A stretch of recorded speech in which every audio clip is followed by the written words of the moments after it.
الحمد للہ وحدہ لا شریک لہ والصلاة والسلام علی من لا نبی بعد وعلی آلہ واصحابہ الذین اوفوا عہدا اما بعد۔ تخصص فی العقائد الاسلامیہ کا اصول فقہ کا سبق چل رہا تھا۔ آج ہم پڑھیں گے مخفی، مشکل، مجمل اور متشابہ، ان کو ہم پڑھیں گے انشاءاللہ العزیز۔ کتاب اللہ کی تیسری تقسیم خفا کے اعتبار سے ہے۔ خفا کا معنی یہ ہے کہ لفظ کی اپنے معنی پر دلالت مخفی ہو، پوشیدہ ہو، ظاہر اور واضح نہ ہو۔ خفا کے اعتبار سے کتاب اللہ کی 4 اقسام ہیں۔ نمبر 1 خفی، نمبر 2 مشکل، نمبر 3 مجمل، نمبر 4 متشابہ۔ ان 4 اقسام کی وجہ حسر، اس کو توجہ سے سماعت فرما لیں۔ اگر لفظ کا معنی مخفی ہو، پوشیدہ ہو اور اس کا یہ خفا صیغہ کی وجہ سے نہ ہو بلکہ کسی اور وجہ سے ہو تو یہ خفی ہے، اور اگر معنی میں خفا صیغہ کی وجہ سے ہو مگر کلام کے سیاق و سباق میں غور و فکر کرنے سے اس معنی تک رسائی ممکن ہو تو یہ مشکل ہے۔ اگر غور و فکر کے بعد اس معنی تک رسائی ممکن نہ ہو مگر متکلم کی طرف سے اس کی صراحت کی امید ہو تو مجمل ہے، اور اگر صراحت کی توقع اور امید نہ ہو تو یہ متشابہ ہے۔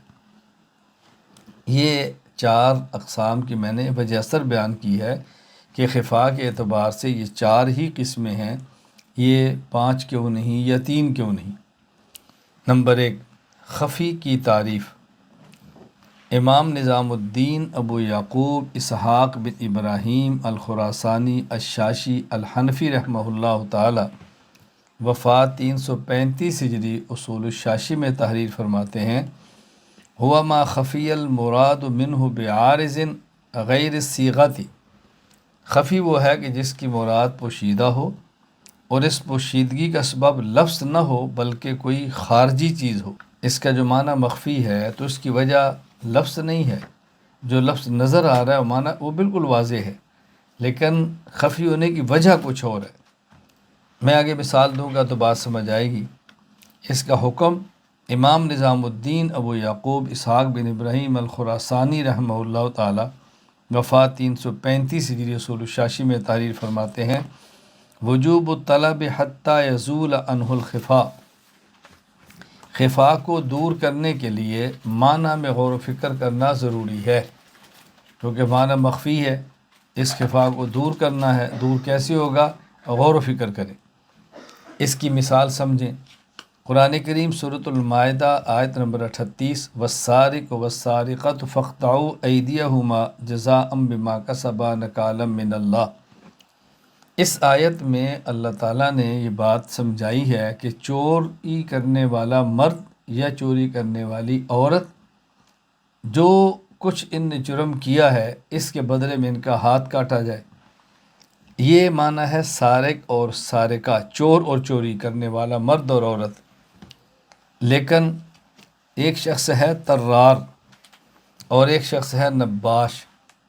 طرار کہتے ہیں جیب تراش، جیب کترا، اور نباش کہتے ہیں کفن چور۔ اگر کوئی شخص کسی کی جیب سے چیز چوری کر لے تو کیا اس کا بھی ہاتھ کاٹیں گے؟ اس کو بھی چوری کہیں گے، سرقہ؟ یا اگر کوئی شخص کفن چور ہو اور کوئی میت کی کفن کو چوری کر لے تو کیا اس کفن چوری کرنے والے کو بھی سارے کیا کریں، اس کا ہاتھ بھی کاٹیں گے؟ تو یہ ان دونوں کے حق میں خفی ہے۔ خفی ہونے کی وجہ، سرقہ کا معنی ہوتا ہے ایسے مال کو اچکنا، لینا جو مال محفوظ ہو۔ یہ دیکھا جائے گا مال محفوظ ہے یا نہیں۔ تو جو طرار ہے، جیب تراش، اس کا ہاتھ تو کاٹیں گے۔ کیوں؟ اس لیے کہ جیب کے اندر جو مال ہوتا ہے مال محفوظ ہوتا ہے، تو اس نے محفوظ مال کو چرایا ہے۔ بلکہ جیب کے اندر جو مال ہے عام طور پر وہ گھر سے بھی زیادہ بسا اوقات محفوظ ہوتا ہے۔ یعنی آدمی اس انداز میں جیب میں مال رکھتا ہے کہ اس میں زپ لگائی ہوتی ہے یا کچھ اور، اس کا اہتمام بھی کیا ہوتا ہے۔ ہاں البتہ جو نباش کفن چور ہے، اگر اس نے کفن کو چوری کر لیا تو اس کا ہاتھ نہیں کاٹیں گے، کیوں؟ اس نے ایسے مال کو چرایا ہے جو مال محفوظ نہیں تھا۔ تو سرقہ کے لیے ضروری ہوتا ہے کہ مال محفوظ ہو اور اس کو چرایا جائے۔ تو یہ معنی چونکہ طرار یعنی جیب تراش میں زیادہ پایا جاتا ہے تو وہاں حد سرقہ ہوگی، اور نباش کفن چور میں معنی کم پایا جاتا ہے، لہذا وہاں پر حد سرقہ نہیں ہوگی۔ نمبر 2، مشکل کی تعریف۔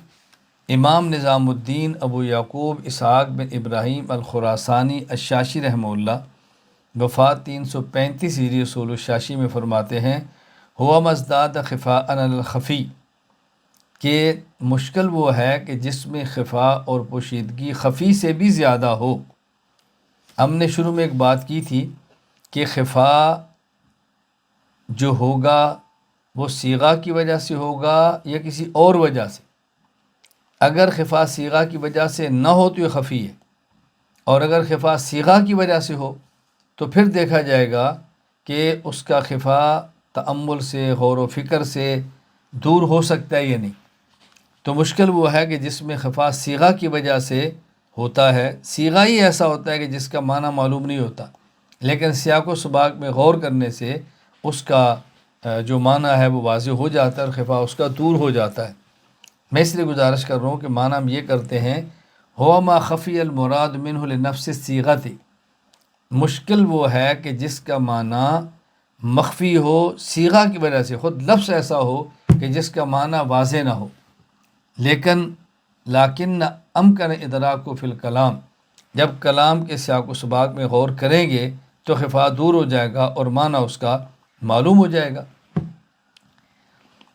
اس کا حکم اعتقاد الحقیہ والتأمل لازالۃ الخفا ووجوب العمل به بعد ازالۃ الخفا۔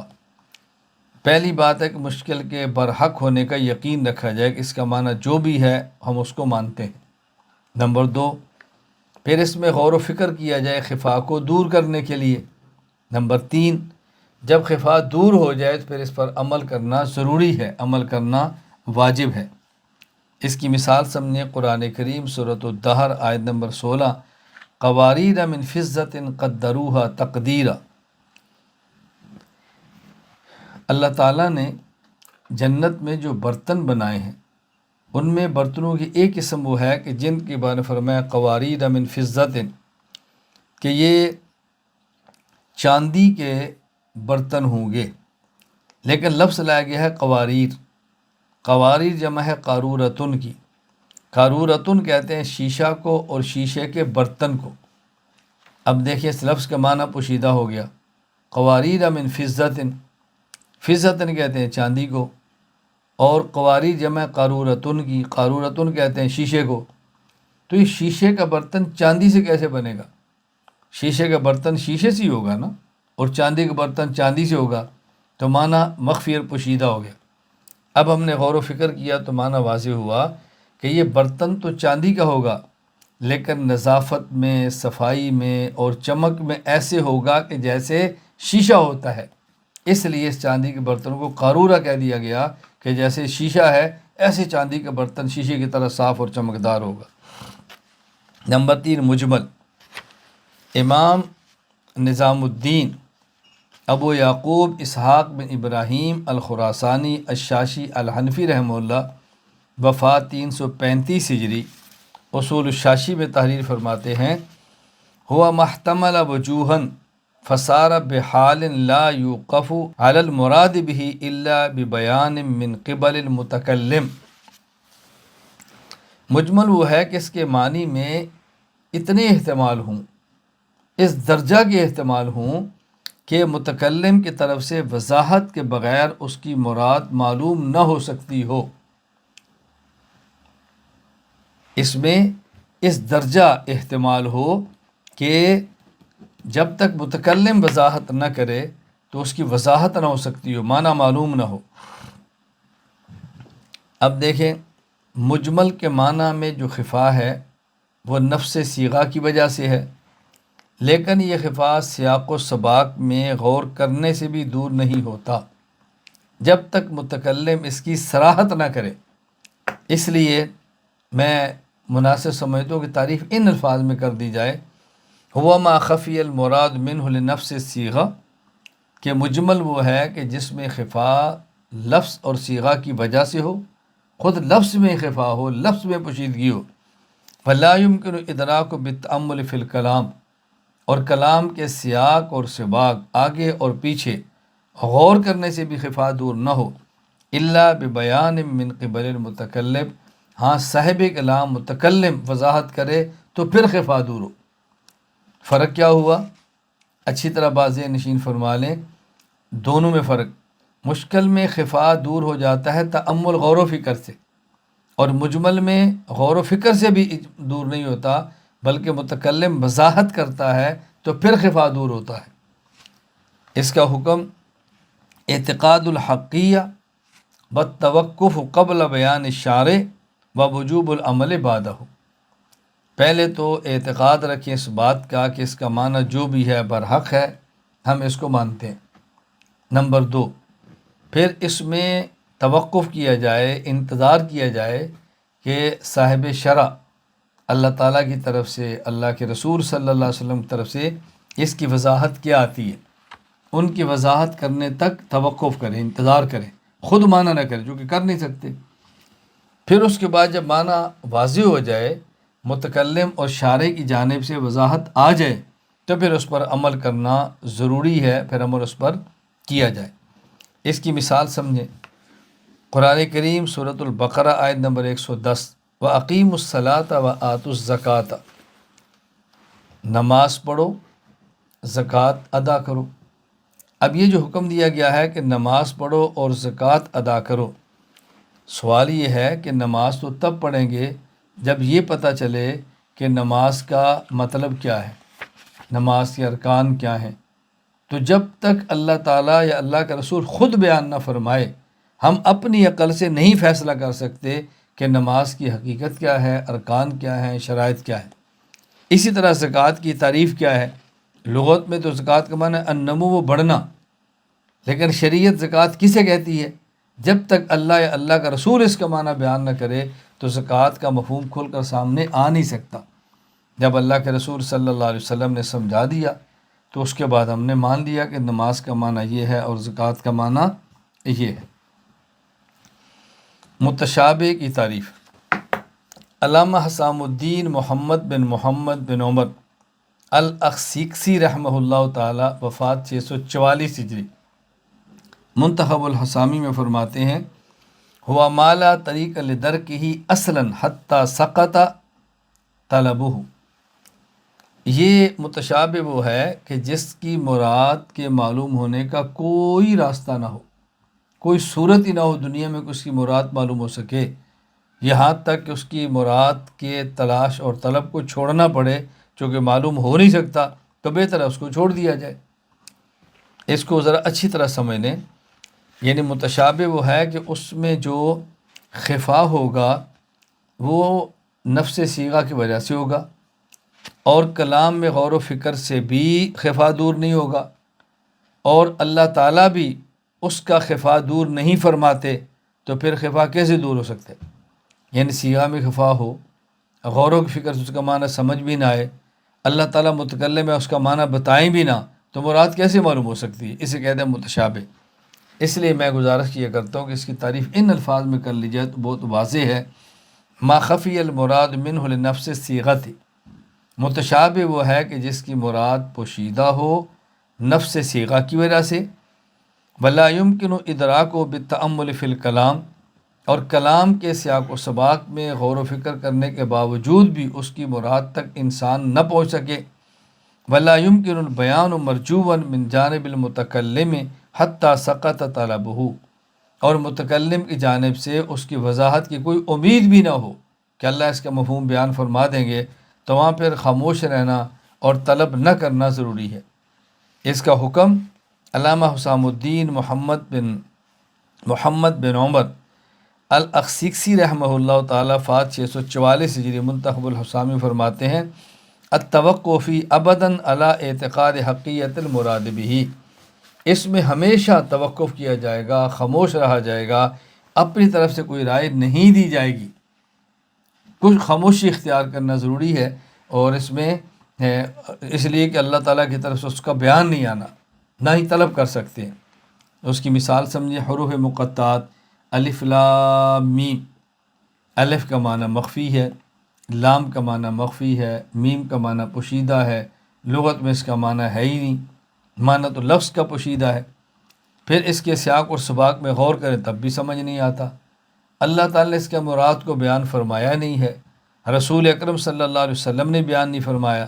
اب اس کا صرف خاموشی ہے کہ بس اس کو مان لیا جائے کہ جو بھی اس کا معنی برحق ہے، اس کی مراد جو بھی ہم مانتے ہیں، لیکن ہمیں اس کا علم نہیں ہے۔ اب مجمل اور متشابہ میں فرق کیا ہے؟